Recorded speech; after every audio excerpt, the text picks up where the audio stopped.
Hey guys, John here from Miami Car Cartel with a little class session 101, Car Lingo. I know you've been there.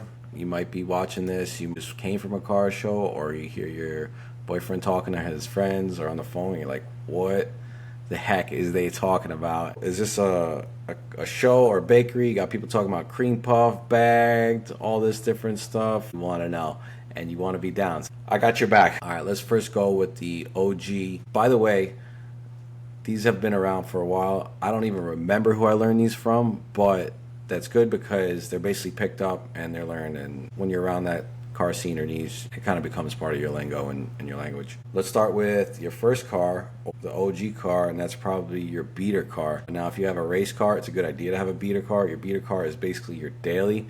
That's going to keep you knocking around on the street, probably more fuel efficient maybe. You don't mind jamming it into messed up parking areas. You don't mind scratching it, taking it out for a night when you're downtown or something like that, and you don't want your race car to get stolen. Or if it's just bad weather, you shouldn't be driving a race car out in bad weather. I've learned my lesson the hard way on that one. Don't. Have a daily, have a beater. Jalopy or clunker was probably one of your first rides. It's a beater that's way worse. You gotta pray every time it starts. You gotta, maybe hit it a little bit to get that thing going or get it right, or just do something fun, and pray to God that you make it to wherever you gotta go work or get home safely. That's all I really care about when you get in that thing, in and out. Even your friends are like, yeah, I don't wanna ride with you. But hey, you're better off having that than taking the bus, all right? A lot of people will label it work in progress. That's BS.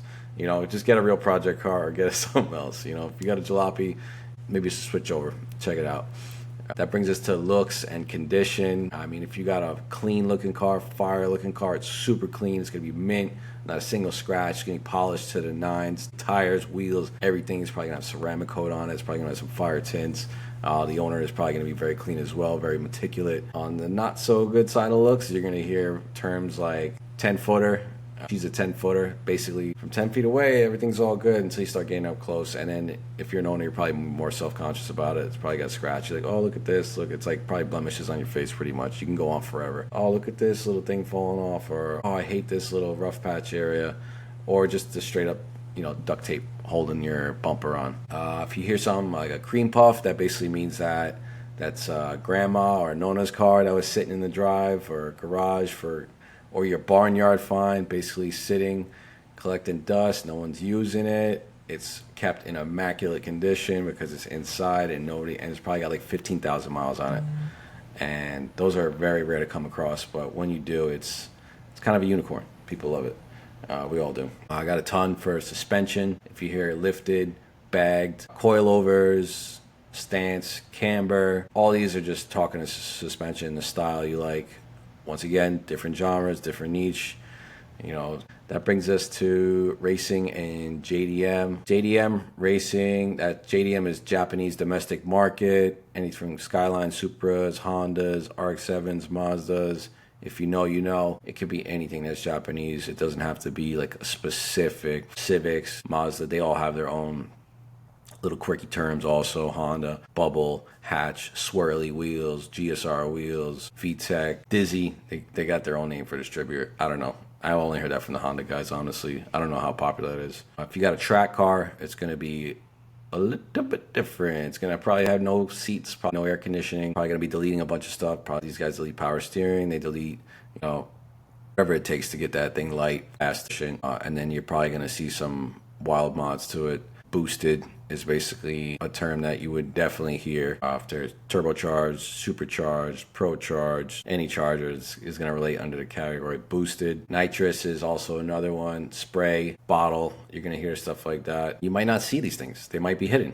It might just look like a regular car, but you hear that thing start up, you're like, holy shit, what is going on? That thing will smoke you. We call those sleepers. It looks like your grandma's Camry, but he's got a bottle of nitrous and a turbo under the back seat.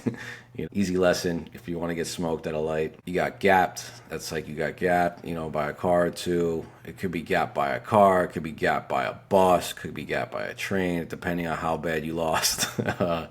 Car lingo it's all about community. Once you learn it, you can hang out with anyone, not looking lost. It's kind of like anything you get into. It's an industry term. I hope I cleared some stuff up. Maybe you know the difference between a clunker and a cream puff, or maybe you know the difference between boosted and bagged.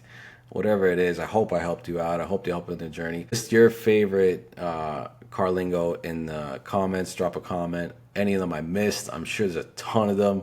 Ride with us in the next video or at any car meet. Say what's up. Pleasure having you guys. Peace.